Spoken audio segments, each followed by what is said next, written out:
What's up, Boston Bruins? Boston Bruins! What is going on, you guys? It is your boy Jesse Almeida here on YouTube and on Beantown Takes. And today we got a Bruins video. Yes, we do got a Bruins video for you guys. The Bruins signing Patrice Bergeron and David Krejci and David Pastrnak negotiation update from Don Sweeney himself. Alright, guys. I know I've been hard on Don Sweeney, but officially I think I give him a B for this offseason. I know I've been saying that so far he's had a failure of an offseason in that other video, but you know what? He gets a B. He now gets a B. Because, yes, you did get rid of Eric Holler, who had a good year for you, but you did get somebody younger in return for that.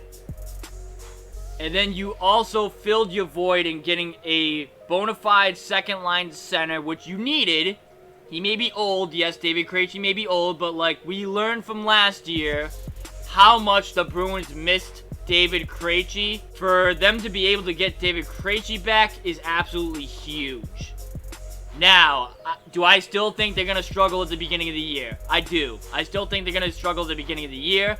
But once December hits, guys, I think they are on full blast mode after that. After December, I think they are on full blast mode. I think they're going to have somewhat of a Celtics year next year. They don't have a good first half, but they absolutely explode in the second half. So, it's going to be interesting. I think I had the Bruins at best the 6th seed or the 5th seed before Krejci signing. But now I think you should be 4th, 3rd, 2nd. You should be flirting with anywhere between there. Anything less than 5th is a failure. Anything less than 5th is a failure. If you want to say they're going to be 5th because of injuries, that's fine. But in my opinion, if you're 6th, 7th, or 8th, I think that's a failure. We're going to see what Don Sweeney has to say for the updates on Pastrnak, too, because that's interesting, too. His contract's up after this year, and they got to keep him. They got to keep him for sure. Leave a thumbs up if you guys enjoyed these videos. Subscribe now if you guys are new. You guys know what to do. Go check out my website. Links in the description down below. If you guys want to help, donate to go to games, my Venmo account's in the description. Anything helps. Appreciate all the love and support. Without further ado, let's hop straight into it. David expanded a little bit, and Patrice did as well. You know, obviously we've been talking for a while, you know, just conceptually, and once, you know, Patrice indicated that he was likely coming back. You know, his recruiting of, you know, David and the conversations that we had privately, you know, started. And I had been in touch with David. It's a 20-minute video, so this is the only time I'm going to pause it. I wonder if the Bruce Cassidy firing has a lot to do with David Krejci coming back. Just a question for you guys out there. Do you think that had an impact on Krejci coming back? Yes or no? Leave your thoughts in the comments down below.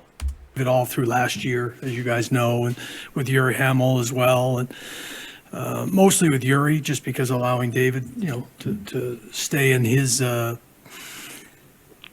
headspace of what he had intended, why he had left in the first place. And I think he was pretty forthright in that it was all about his family and the opportunity to play in his hometown and everything that represented. I don't necessarily held buy true. that. But we had extensive talks over the period of time. I guess it had something to do with it, but I don't think that was the always main felt that reason way why last he year and backed this out year. last And year. you know, knowing some of the cap challenges and some of the things that we were facing, you know, both players were really good and honest about, hey, you know, you're going to try and improve the team, and we want to be part of it, and then almost working backwards from there. So that's why the contractual stuff, you know, took an awful lot of time to just sort of figure out what we were going to be capable of doing and how we could fit them together. And I'm appreciative of Phil Cavalier and Yuri and David and Patrice and that, you know, to allow us flexibility and eventually get it done and be very, very excited to have them both back. A lot of people have kind of characterized this as maybe one last run. Oh yeah, great. We got to deal with not being able to hear the reporters. Just, you know, the cap and everything else, situations Whatever. with this team, and it could look a lot different after this current season, moving forward after that. I think that's accurate. do you think along those lines as well? Kind of how do you view this, bringing those two back in? Bless you, Emma. That's going to be Patrice's decision. Ultimately, I've said that all along. He dictates the timeline, how long he's going to play hockey. He can I play don't for, have my light on. for as Sorry, long as he really guys. wants to tell you the Hope truth, in my you guys still opinion, see me pretty from his impact in the game. He was pretty adamant that he's going to take things year by year and reevaluate. And David Krejci, last year was a difficult one. You're losing a really good player, an important player for your team. You learned how much he We meant did to a your decent team job after last of year. bringing in some players that we felt I would, take back everything I've said about would Krejci, complement our group. saying he's Didn't accomplish what we overrated, shit wanted like to, that. I and take then you it have the back. opportunity to bring, I do. David back just because you know the player he is. I don't think there's any timeline about how long those guys want to play. I think they've left it open-ended. They are very much living in the moment, and recognizing, should. they've seen several of their teammates, previously, move on, retire. So I think they're honest about where they are, but they're awfully really good players. So I think and they're driven. That's true. To succeed and excited about playing with the group that we currently have. Berge's We still one of have the subsequent best centers plans the in league, place if as you an ask me. organization. We have to. He's not the Not best. unlike Like, when, don't get me- when we got the don't get news my with words David twisted. He's Krejci not the last year best, but and he's having to up there. pivot and make other decisions as a result of that. And maybe there's a pivot point, as I've referenced, you're not going to replace Patrice. That's just doesn't happen. You have to grow the next player and hope that you Jed Clampett and Striking Oil somewhere, right? In all honesty, there's some people might not even know that reference point in this room. You got it. But that's the bottom line. You try and prepare as best you can for it, but ultimately you just have to move on and go to Plan B. And we have an awfully lot of good players in place. We may have a younger tilt if that's the case, and that'll be by design if we ultimately want to go in that direction. But we're a really competitive team. Where's your We young wanted to talent? improve our team this year. I think we have. don't We necessarily got to get agree healthy. with You that. got to Where's stay your healthy, young and then you try and talent? take a run. But we're going to be fine from the standpoint of the number of really good players we currently Anyways, have and the age let's band stay that they're positive on in. this. It's the next wave that you got to grow and cross your fingers that you've hit on. Do you guys project Krejci back in the NHL after a year off? What were your expectations for his game? Obviously, you're familiar with it, but 36 now. How do you see him as an NHL player this year?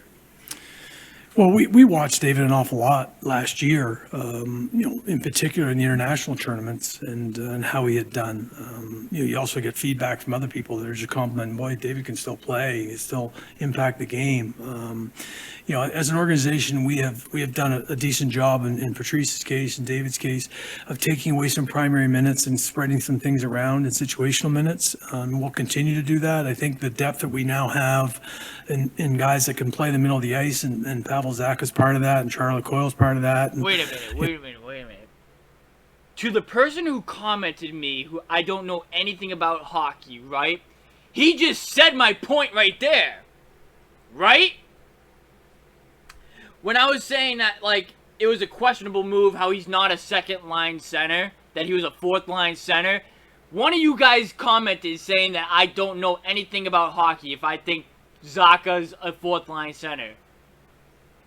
He just said right there he's gonna be a fourth-line center, and that's an opportunity that he can have at center. He just said that. He just said that Zacha's gonna be the fourth-line center if they have him play there. Because I said to that same dude who commented that, if you have Patrice Bergeron, David Krejci, Coyle, and Zacha as your four centers, where does Zacha fit? Not the third line, because you're not going to bump Coyle to the fourth line at $5 million. You're not going to do that. So, just wanted to say that. For those of you people who think that I don't know hockey, trust me, I know my hockey. Trust me. Obviously with Stanika and Nosh, I think we're in a decent spot. It'll be interesting what Jimmy decides to do, Monty decides to do with our power play to start the year, and whether or not there's, David finds his way in that top unit with Marsh and Charlie being out, where he plays in that unit. So those are things for Jimmy and the group better to be in the figure out. top unit at the power Impact-wise, play. he wants to play, and impact the game. And ultimately, he doesn't care how old he is. He just shows up and plays hockey, which he's always done and always performed, and he's always been productive. So we don't expect that to drop off. Good. Is there any update on some of these guys who have surgery? Awesome. Everybody's doing well. In their timelines. Again, we always put a band on things to I'm assuming he's prepare for asking about whether or not a injuries. guy's doing better than expected or not necessarily. And right now, we're as indicated. I think the guys are following along the trajectory that was laid out, and should have any. Hopefully, we don't have any surprises between now and then. I think that was the question. It was about injuries. Ongoing would probably be the best way to describe it. We've been in regular communication. Obviously, David's still over in Europe, and likelihood is he'll come back, and we'll talk between now and then. When he gets back, we'll maybe have a better idea of a ideal timeline, but I don't have one today, and you guys know me well enough. I'm not going to comment publicly on ongoing negotiations, but we've been in regular contact with JP. That's good. Going into the season without him signed. Can I risk it? Yeah. Oh, yeah. Yeah, I mean, it's part of the business. Leverages are what they are, and the conversations are ongoing. We've made our intentions known all along. We'll continue to do that, and we'll go from there. But, as far as entering the season with it, not a problem. Hold on, guys. I'm catching up on my Red Sox news, too. I got that video to record next. You have something to announce that I don't have to announce? I certainly don't want to get ahead of anything in regards to Zdeno and what his own personal decisions are going to be. As far as his legacy, the Boston Bruins, he goes down as one of the best and greatest. Really ultimately changed the culture of where the group was when he came on board and won a Stanley Cup and was a champion in this city, both on and off the ice, and an iconic player, obviously, to be have the most games played ever as a defenseman in the National Hockey League. That one might not be broken. As a person, just a really special individual on and off the ice. Talking about Chara? The Rocket signing, which actually kind of led to both parties agreeing to Again, I can't hear the questions that's being asked because for some Yeah, reason Evan, they don't like to talk louder. for the Evan Gold questions. and Paul Capizano and Peter McTavish, they did a lot of work with Pavel They're talking contract in a about short soccer period here. of time. Certainly explored longer-term deals, and I think as an organization, we've done a pretty good job of targeting players that we've acquired and then being able to extend, whether that's right away or down the road. Pavel's a guy we've indicated that we'd like to continue to talk, and we can't do that until later on in the year, but we will. Hopefully find a common ground there. I think that getting a player in, getting acclimated, and feeling good about his situation, both where he's going to play, which may be different in the start of the year as the middle of the year, and certainly going forward, and him having a clear indication of that from us as an organization, from the coaching staff. I think Pavel was comfortable. Really putting himself in a position where he could parlay this, and we're comfortable as well. I think we've had enough talks that we understand where the marketplace is and maybe where he might fit in there. All right, And hopefully so we can find common ground, move Is he forward. going We'd to be like to a have him here left long wing term. or a center? Because that actually does matter. Because if he's going to be a left wing, Well, we then certainly he's hope going to be so. on the third line. But if he's going to be You're a gonna play with better center, players, he's going to be on the fourth line. opportunity-wise, and hopefully he can take advantage of that. I think early on, you're going to get an indication. He may not be playing the middle of the ice. He may be playing the wing. But we think he has that upside in a positional need for us, and as well as the age band. For us, it was a combination. You got size, you got positional need, you got they're versatility gonna of the say- player, so you and just an said age they're that gonna run fits him at in wing and the center. dynamic, So, as yeah. I referenced with Joe's Just like I question. said, he's of going to be a that third next line wave of wing, players that are a going left wing, to move forward in the future and with he's us. going to be a fourth line center. Like I said before to that person your perspective of ways to think. who said I don't know anything about hockey. Clearly, it's something that he wants to Told you. Yeah, he was even referencing, I think, he had talked to us and he made a comment that Mark Recchi was telling him, he needs to shoot and be a little more selfish. And he does have a really, really good shot. Where you play him on the power play, from our stake with Marsh being out, as you go in the other elbow. I mean, those are conversations Jimmy and I have had or started to have, and he'll tinker with, and Is those Jake- guys will figure it out. Somebody should ask, is Jake the John staying Gruden on will the be a first big part line? of the power play That should side be of another things. question to ask. he has all the talent, to be able to take advantage of situational opportunity. And, it'll be up to him to hopefully finish maybe at a little higher rate. And as I referenced, he's played with good players and younger players, and he'll play with good players that are established here. And hopefully just take advantage of it. But we do believe there's a higher offensive ceiling there as a good two-way player, but with a higher offensive ceiling that hopefully he can tap into. Is there a chance myself can make the team? There's always a chance a young player can make the team. I referenced David Pasternak a number of years ago and spent some time in Providence and came back from the World Juniors, and then went in and played well, and it was hard to keep him off, whether or not he's physically ready to play at that level, and Fabian will be the exact same way. Johnny Beecher, whoever, Mark McLaughlin, whoever's going to be, opportunity is going to be there. Stadika and Steen and guys that are pretty in time. Jacob Lauko's another one. So, yeah, we're not going to hold the best players off our team. We may have time where we can buy some time with a player, if they're not waiver eligible and such, but ultimately we want to play the best players. So if Fabian comes in and stands out to the point we feel he's ready, then that's fine. But we don't need to rush things with any of our young players. Put them in an opportunity, allow them to see if they can succeed. It's exciting to see how a guy like Riley Duran has elevated his profile amongst his peers, it seems like the last year. Yeah, watching Riley play 3 or 4 times last year in person, you're really growing into his body. He's maturing as a player. I think he's gotten a lot more confidence. I think the progression for him in particular going through the USHL was interesting to watch, getting acclimated, getting comfortable, and then sort of, really taking strides. I think you're seeing that in Providence. I think Nate Lehman and his group does a really good job in Providence in general, but I think Nate has tapped into Riley, to get the best out of him each night. And I think that's translating into a World Junior opportunity that they got off to a good start last night with Team USA, and we're excited. He was a player that we saw locally.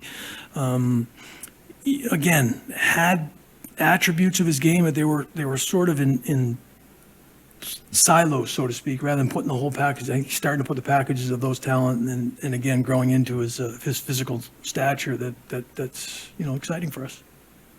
Frederick's a guy that it seems like he was eager for a reset this offseason. Curious what your conversations have been like with him. You see him as a guy who played in middle six. Is he really more of that kind of fourth line guy, agitator, offensive upside? You guys will hear the questions. I won't hear it, obviously.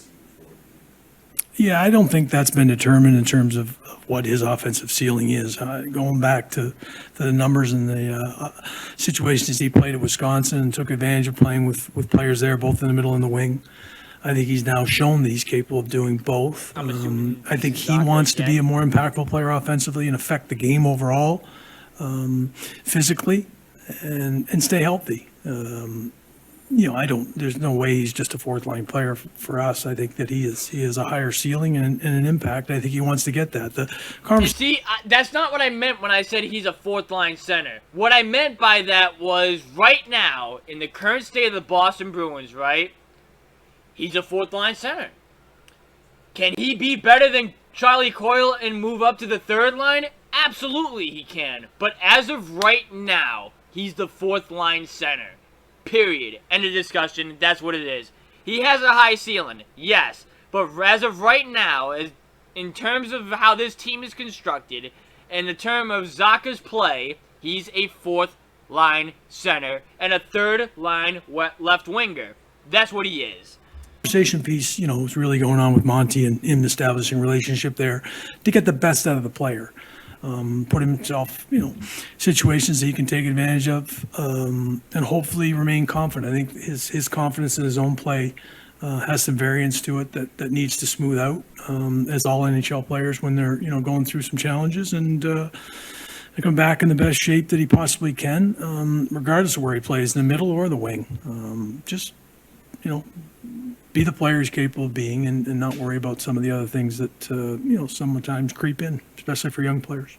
Bringing in 3 skating skills, now does that speak to the value that Kim was providing when he was here doing that, or does it speak to maybe broadening the scope of, what you're doing with the skating skills organization? It's a little all the above. As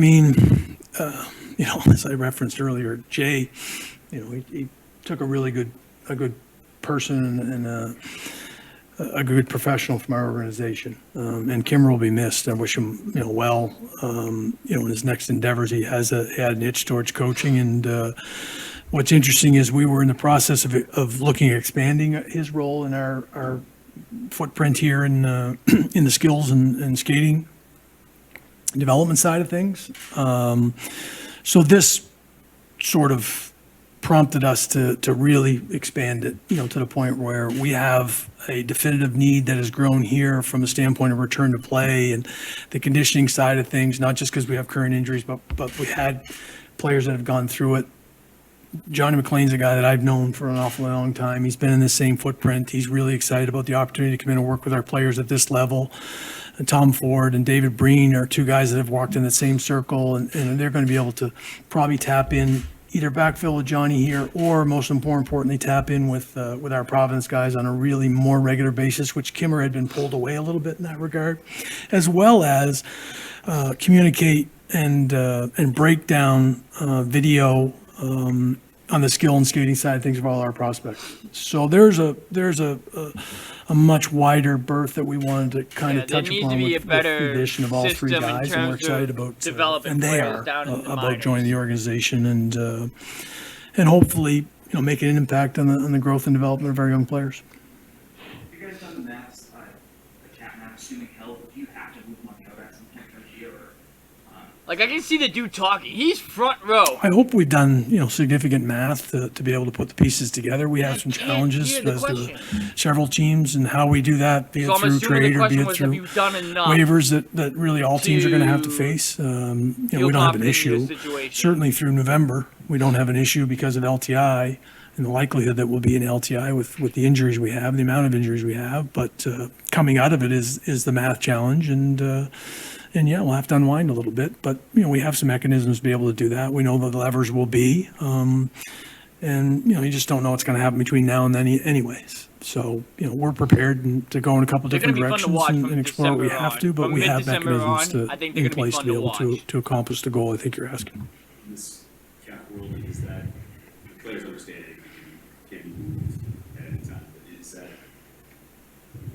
something you have to address kind of with the group to say, like, hey, we have X amount of defensemen? It'll be interesting too to see what they do with those pieces, like let's say Grizzly or Mike Riley, for example. Let's see what they do. Yeah, that's one that I think all the vast majority of teams that are chasing what we are going to face that and have some challenges, injuries, aside, and how you manage it you could as an have organization. It's one asset management to a large degree, as I referenced earlier. You got waiver Riley, decisions, but you can't so have both. I think it's pretty well known around the league now. If you and can, then why didn't you that keep Torrey Krug? There just could be a tightening at some point You know in what I'm time. saying? And the players are involved in that. How confident are you now with Patrice and David back that this roster can weather those first couple of months or however long it is without Charlie and without Marchand? Yeah, I mean, our forward group is deep, and we're going to have a real competitive camp for some spots. The back end, we're going to have to weather, as you referenced, and have guys that are going to come in and get some opportunity. And I feel good about our goaltending and situation that those guys should be much more comfortable, and knowing that they have to sort of be a backbone there while we go through the early parts with a couple of key guys out in the back end. And but I think the depth of our forward group should really help us get through the time period without Marsh in particular. Alright, that's going to do it for the video. Perfect. Because I'm about to get a call any second here. So that definitely needed to end. Leave a thumbs up if you guys enjoyed. Subscribe if you guys new. You guys know what to do. Go check out our website. Links in the description down below. If you guys want to help us go to games and donate to us, my Venmo's in the description. Anything helps. Appreciate all the support, guys. I like everything that Don Sweeney really said. I think they are looking better this year right now than they did last year, especially with the fact that they added Krejci back. I think you learned a lot that you missed him and how important he was to that second line. So adding him back definitely helps a lot. The addition of Zacha too, I mean, that, again, like they said, he does have potential. I'll give him that. He does have potential. They filled a couple of the bigger holes that they needed to fill, right? Zacha's more of like a younger, talented player that has potential. They needed somebody like that. And then they needed a bona fide second-line center. And they got that in Krejci back. So, there's a couple needs that they filled there. Again, I think you're definitely better than what you were before. Am I going to go as far as saying the chase for the Stanley Cup is back on? I'm not going to say that yet. But I think you should definitely get at least a series in the playoffs now. I definitely think that you're good enough to get to the semifinals at least. Possibly the Eastern Conference Finals. So, that's all I got on the Bruins. It's been your boy Jesse. I'll see you guys in the next video. Later, guys.